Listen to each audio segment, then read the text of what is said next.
High বন্ধুরা, আজকে চলে এসেছি বীরভূমের সেই ঐতিহ্যবাহী হাসপাতাল যার নাম নিরাময়।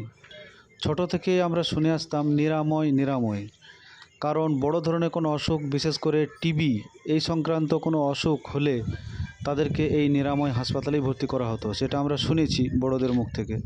আজ সেটা নিজের চোখে দেখতে এসেছি। খুব ইচ্ছা ছিল দেখার।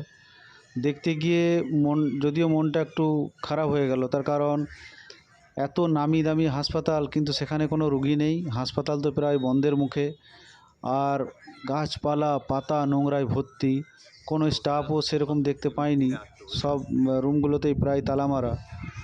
আর দুই একজন স্টাফ যেনারা রয়েছেন গামছা পরে, তেনারা স্নান করছেন, রান্নাবান্না করছেন, খাচ্ছেন। জানি না আদৌ তেনারা হসপিটালের স্টাফ না অন্য কোনো স্টাফ।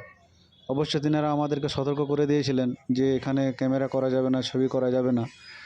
তবে বীরভূমের ঐতিহ্যবাহী এই দুবরাজপুরের নিরাময় হাসপাতাল একদম প্রায় শেষের দিকে। মনে হয় যেন হসপিটালটা আর চলবেই না, একদম বন্ধই হয়ে গেছে। যদি এটা কোনোরকমভাবে চালানো যায়, সরকারের কাছে বিশেষ করে আবেদন রাখা একান্তই জরুরি যে হাসপাতালটা যেন আবার নতুন করে সেজে ওঠে, তাহলে অবশ্যই খুব ভালো লাগবে। আপনাদেরকে ধন্যবাদ। ফেসবুকে দেখলে ফলো করুন, ইউটিউবে দেখলে সাবস্ক্রাইব করুন। ধন্যবাদ।